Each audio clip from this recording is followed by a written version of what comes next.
I want you to forgive me for being this way. Goodbye. The day after giving birth, what was beside my pillow was a suicide note from my husband. The shock was too much for me, just having given birth, and my mind went blank. After that, my husband's shoes were found at the top of a cliff. From there on, I was just doing my best to live life holding my daughter, and before I knew it, 5 years had passed. Now, I was being saved by the growing smiles of my daughter, but something shocking happened when I went to a friend's wedding. Unbelievably, standing next to the bride was my husband. Dressed in a tuxedo, he stood there with the same smile as before. Why is he here when he was supposed to have thrown himself into the sea? From there, I came to learn an unexpected truth, and as a result, his life fell apart. 5 years ago, at the age of 35, I was working as a nail technician and had regular customers. I dreamed of owning my own shop someday and was working hard while saving money. But my best friend Holly, worried about me being so focused on work and not having a boyfriend, invited me to a mixer. Mia, work is fine and all, but you haven't given up on marriage or having kids, right? If that's the case, you gotta look for a chance to meet someone. Encouraged by her words, a bond since high school, I thought it might be nice to try, and so I participated. And from there, my life took a major turn. To my surprise, I met someone wonderful. We hit it off as if it wasn't our first meeting, and quickly started dating. His name was Mark, a 38-year-old businessman. Both of us being in our late 30s, we were dating with marriage in mind, but within less than 6 months, I discovered I was pregnant. Mark, it looks like I'm pregnant. Really? Wow. The moment I told him, I thought I saw a look of shock on Mark's face, but he quickly smiled and embraced me. We decided to have the wedding after settling down post-birth, and to start living together and get our marriage license in the meantime. However, during the move, my morning sickness got worse, and there were days I couldn't even get out of bed. We should get married soon, Mia. Just leave it to me. I wish we could think together, sorry. Don't worry about it, just rest for the baby's sake. I was always enveloped in his kindness. But there was one thing that worried me. That was about my parents. Living in the countryside and concerned about social appearances due to their work, they used to urge me to marry every time we met. I disliked that pressure so much that I hadn't been in contact with them for a while, but announcing a shotgun wedding would likely make them frown.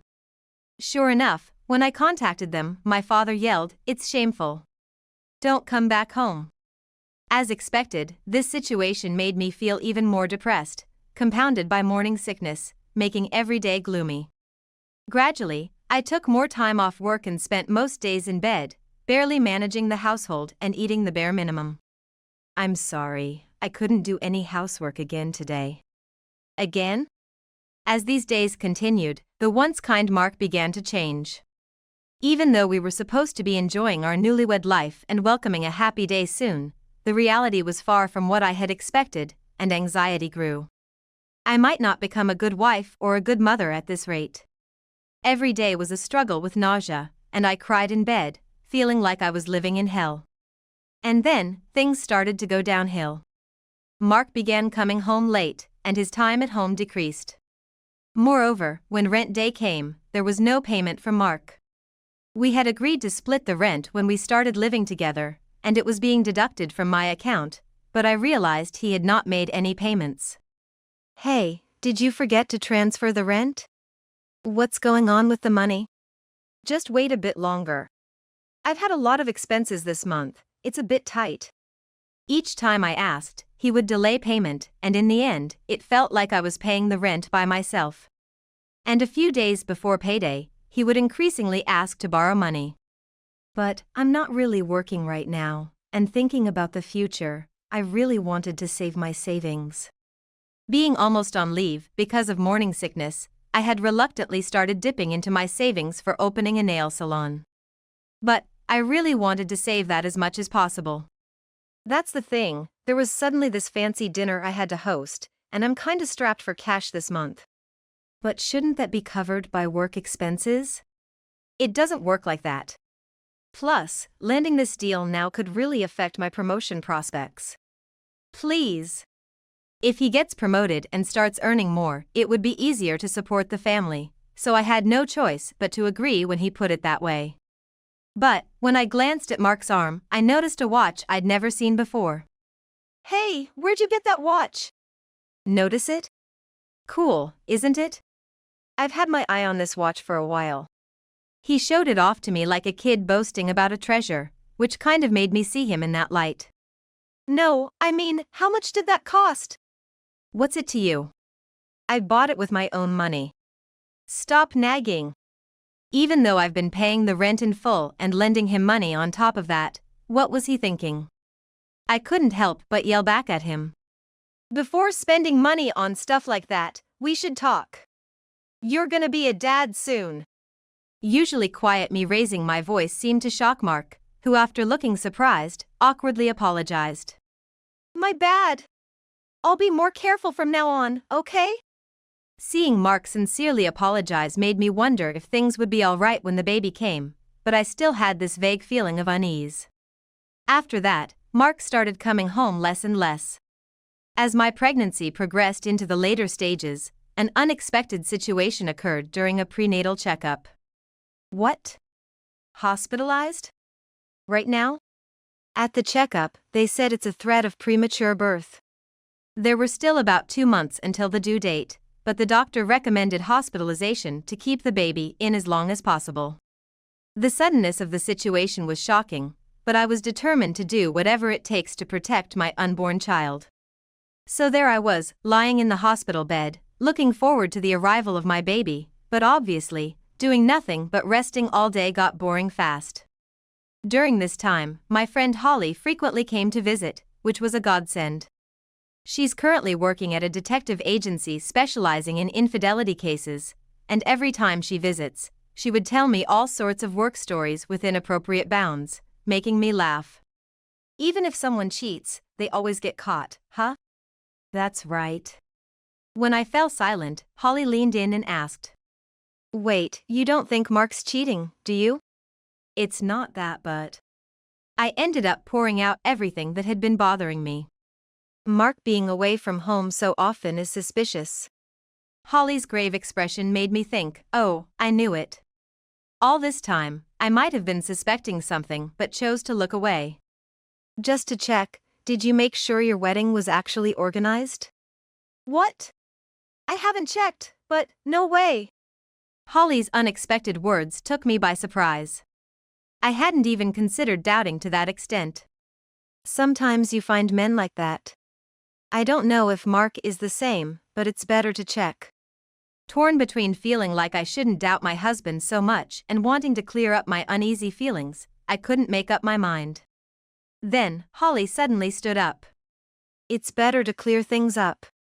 After making me note the necessary information, she briskly left the hospital room with her bag. It's okay. Just confirming that will make me feel better. As I tried to reassure myself while waiting, Holly returned in less than an hour. Here you are. What she told me was Mark didn't do anything for our marriage. No way. Maybe you should ask him directly? So, the next day, when he showed up in my hospital room, I decided to broach the subject. When he came, he had his usual cheerful smile. With my emotions fluctuating, but knowing I had to clear things up for the sake of our child, I brought up the topic. Hey, you did organize our wedding ceremony, right? What? Mark's face changed color instantly, and he fell silent, seemingly lost in thought. After a while, he started to speak. To tell you the truth, I wanted to prepare for it together with you, so I stopped. He had gone to the city hall thinking my health would soon improve, but then hesitated. If that's the case, you should have told me right then. I know, but then a bunch of stuff happened. Turns out, he got tangled up in some financial trouble, which led to us not being able to make our rent payments. About to become a father and feeling so ashamed. I thought I'd talk to Mia about it once I sorted everything out. I couldn't find the words to respond to him, looking so downcast. Sorry for making you feel insecure when we're about to have a child. At that moment, I could only rub his back as he started to tear up. He was suffering in silence. As his wife, I need to support him. Afterward, Mark hardly visited me in the hospital, and eventually, he stopped replying to my messages. I thought maybe he was too ashamed and didn't want to face me, so I decided not to press and just wait. Even with all this happening, my belly kept growing, and the day of delivery finally arrived. The labor started in the middle of the night, and by dawn, our daughter was born, a healthy baby weighing over 3,000 g. I did contact Mark, and he showed up, but his heart seemed elsewhere. He wouldn't even make eye contact. It was concerning, but after an intense night and enduring severe pain, the sight of my proof of endurance brought me immeasurable happiness. Holding my tiny, powerless child, I was overwhelmed with indescribable emotions and tears. "I'm so glad you were born safely." Mark held his daughter with a somewhat complicated look on his face. The very next day, I found a suicide note from my husband by my pillow. "Mia, you must be surprised to receive this letter suddenly, but these are my true feelings," it began, detailing his anguished cry from the heart. At the time, he didn't give me the full story, but it turned out he had fallen victim to a scam, losing all our savings and being chased by debt collectors. Considering our soon-to-arrive child and our family, he saw no other way out. "I think living will only cause more trouble for you. So, I plan to jump off a cliff known for suicides. Please forgive me. Goodbye." The last words were shockingly painful, and in my postpartum instability, I was dumbfounded. Rushing to consult with the police, Mark's shoes were found at a famous cliff, presumed to have jumped into the sea, leaving me in tears. However, despite the search, his body was never found. His whereabouts remained unknown, and after filing a missing person report, I clung to the hope he'd return. Before I knew it, 5 years had passed. During this time, holding my newborn daughter, I had no choice but to live on as best I could. Fortunately, when I informed my parents of my daughter's birth, they came to see us and we reconciled, providing support ever since. Thanks to my parents doting on their granddaughter, I managed to get by as a single mother. Now, I'm balancing childcare and work, striving towards opening my dream shop. Holly often comes to visit, taking me and my daughter out for shopping trips and outings, offering her support. Then, one day, I received an invitation from a high school friend, Emily. Back in high school, she, Holly, and I were always together. Emily, a corporate heiress, moved overseas for her parents' business after graduation, and we lost touch. That she had returned to the States and was now sending wedding invitations was a surprise. "Emily's getting married. I wonder who the guy is." Holly called me excitedly, but I had no clue either. "Maybe she met him overseas, or perhaps he's from a rich family." We looked forward to reuniting with our friend at the wedding. On the day, the venue and decorations were impressively luxurious, reaffirming Emily's heiress status. I remember Mark used to work for a company under the Ace Group. This thought crossed my mind, but as the lights dimmed and music played, the spotlight fell on the doors as they slowly opened. Seeing Emily after so long, she hadn't changed much, her smile brightening the surroundings like flowers. But the moment I saw the groom beside her, my heart froze. Mark? Standing next to Emily was the husband who was supposed to have disappeared into the sea the day after our daughter was born. How is he here? And with Emily? I never imagined such a reunion. Seeing him in a tuxedo with that familiar smile, I was bewildered. Why is this happening? Staring in shock as if I had seen a ghost, Holly, standing next to me, broke the silence. "Isn't that Mark? I was thinking the same. But that laugh, it's just like Mark's. The slight lift on the left side of his lips. I'm sure it's him." If even Holly, who works at a detective agency, says so, I was convinced it was indeed my husband. "What does this mean? He was supposed to have jumped into the sea." "Yeah, hard to believe, but if that suicide note was a lie, it's not impossible." I was filled with an urge to confront him immediately and uncover the truth. But I couldn't bear to disrupt a friend's wedding, so I decided to hold back. Then, I whispered to Holly, who seemed eager to get to the bottom of this. "I have a favor to ask." "What?" "Anything." I want to know what Mark has been up to during these missing 5 years. Can you help? She smirked and gave me a thumbs up. Of course. I was going to look into it even if you hadn't asked. I'm counting on you.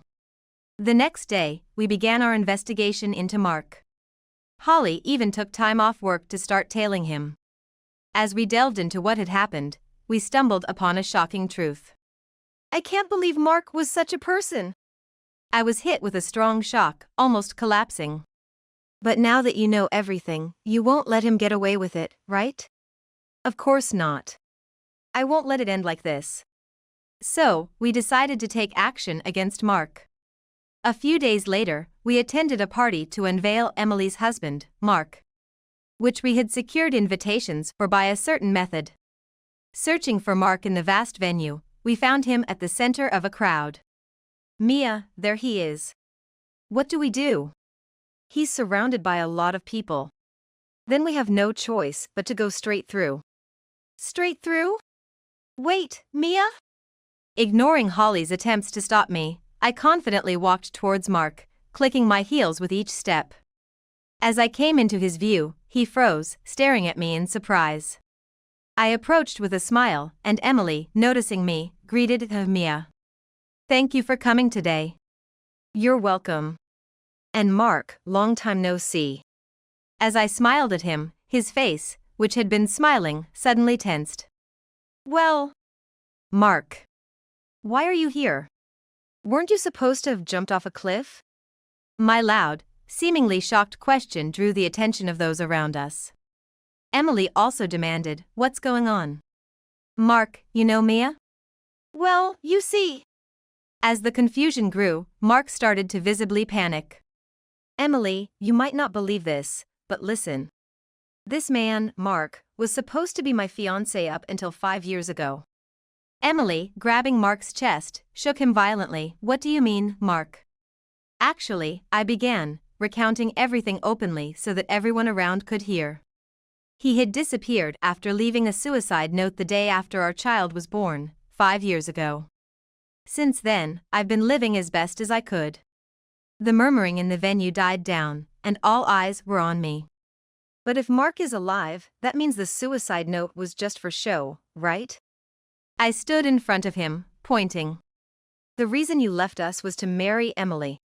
Mark averted his gaze, his face turning pale. Whispers of why would he do such a thing started spreading among the crowd. Emily glared at him. Were you dating both of us at the same time, and when I got pregnant, you wanted to escape responsibility? You aimed to marry into wealth by marrying me. That's... With his face drained of color, Mark looked desperately for a way to turn the situation around, but when Emily's father appeared, he slumped down, burying his head in his hands. I went on to expose his secrets further. Looks like he's got debts too, from gambling while he was with me. The amount seems to exceed $100,000? When Emily pressed him, saying she hadn't heard any of this, Mark started to panic. I was going to tell you eventually. It's true. I had a plan to pay it all back, so I wanted to settle the full amount before saying anything. Was that plan by any chance marrying Emily and becoming a CEO? My comment left Mark silent, glaring at me with a sharp look. You bragged about it when you were drunk at a bar 5 years ago, boasting about juggling me and another woman, and how if things went well, you might end up marrying into wealth and even becoming a CEO. Moreover, you never intended to marry me. Holly, the detective, gathered testimonies I couldn't collect on my own. I shoved the investigation report right under his nose. Then, as if defiant, Mark snatched the report from me and started tearing it up. Don't think you'll get away with this. It was a mistake to get involved with you. If only you hadn't gotten pregnant. As his plan fell apart, he looked ready to lash out. You're the worst. I'll be filing for divorce and seeking child support through a lawyer, so be prepared. You can show up in court if you run away. This isn't how it was supposed to go. Everything was going so well. As Mark hit the floor with his fists in frustration, Emily slowly approached him and said, "That's what I should be saying. I can't believe it was all true." Mia was right, and declared their divorce. Wait, just wait a minute. This is all her fabrication. Despite Mark's pleas, Emily's decision remained unchanged.